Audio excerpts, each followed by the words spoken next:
A baixada dos prezos dos drons e a súa conseguinte democratización fixo que obter secuencias aéreas sexa máis doado que nunca.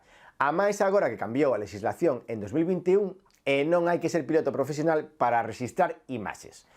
Isto permite ofrecer encadres moi representativos para o ensino da xeoloxía, paisaxe ou arquitectura, por exemplo.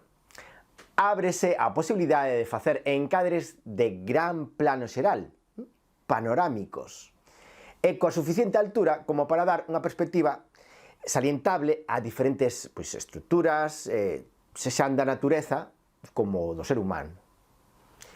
De igual xeito, para calquer outro tipo de materiais ou proxectos, poder contar con tomas aéreas que contextualizan a acción do lugar a explicar ou no que sucede a acción enriquece moito o noso audiovisual e fano máis atractivo e cinemático. Visualmente vai ter un plus. Un caso moi concreto é a serie de paisaxe do proxecto Xeoclip, no cal estou involucrado, e o de Geología en el campo, que tamén traballa o tema da xeoloxía.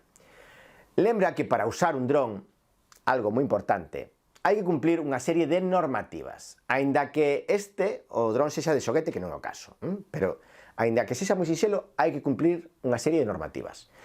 Podes e deberías consultar toda a información na web da Axencia Española de Seguridade Aérea, AESA, para drones, no enlace drones.enaire.es, así como os mapas coas zonas restringidas e reguladas ao tráfico aéreo. Outra cousa a ter en conta é que, aínda que a ESA che permita voar, hai lugares que son espazos da Rede Natura 2000 e precisarás un permiso expedido pola autoridade competente que en Galicia é a Consellería de Medio Ambiente, Territorio e Vivenda da provincia onde realices o voo.